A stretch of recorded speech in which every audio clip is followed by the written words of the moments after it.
Last year, I took a trip to the Chicago Art Institute, and obviously I saw like a lot of contemporary and classical paintings.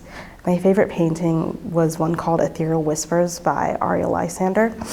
It's basically about the human spirit and what drives artists and their passion towards making art. And it honestly really spoke to me. So I've got sort of a picture of it on my fake green screen. Now, what would you tell me if I told you that none of this painting or the person, none of it was real and all of it was made by a computer?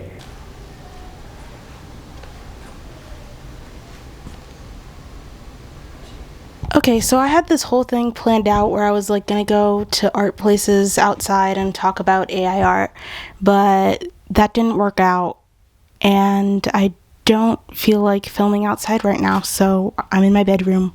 We're gonna talk about AI art and why it sucks. So basically, if you don't know, AI art is just when you ask an AI to make a drawing, a painting, any sort of like visual medium. AI art is basically made by taking a bunch of other people's art and smushing it together.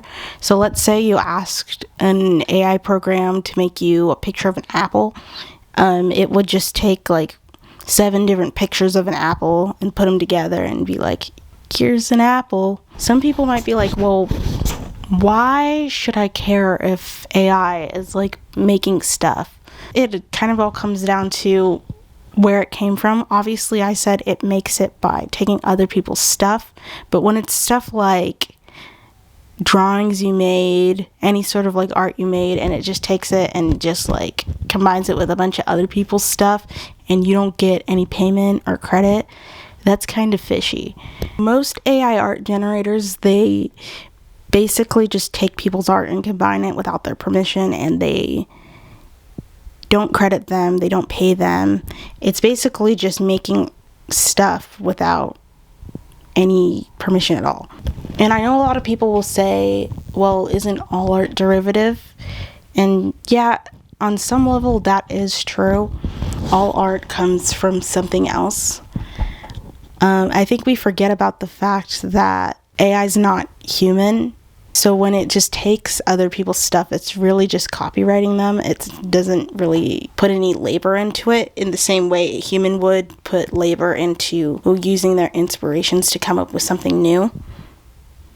And another thing people tend to forget about is the fact that you can also ask for art in the style of a specific artist. So basically, if there's an independent artist out there making stuff, you could be like, hey, could you make 10 copies of this in their style and it's new, and you've just put that independent artist out of business. Also, just like, do we really want all of like pretty much all the art we consume to just be made by AI?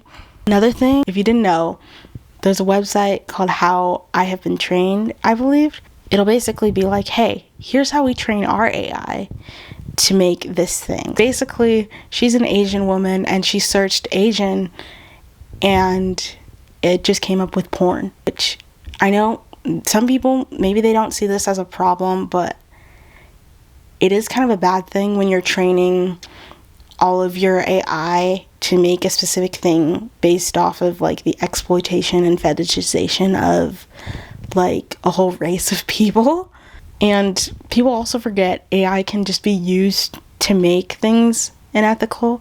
I don't have like a source for this specific one, but I swear I saw on like the Am I the Asshole subreddit that there was this person being like, hey, am I the asshole for making porn of my friends on AI?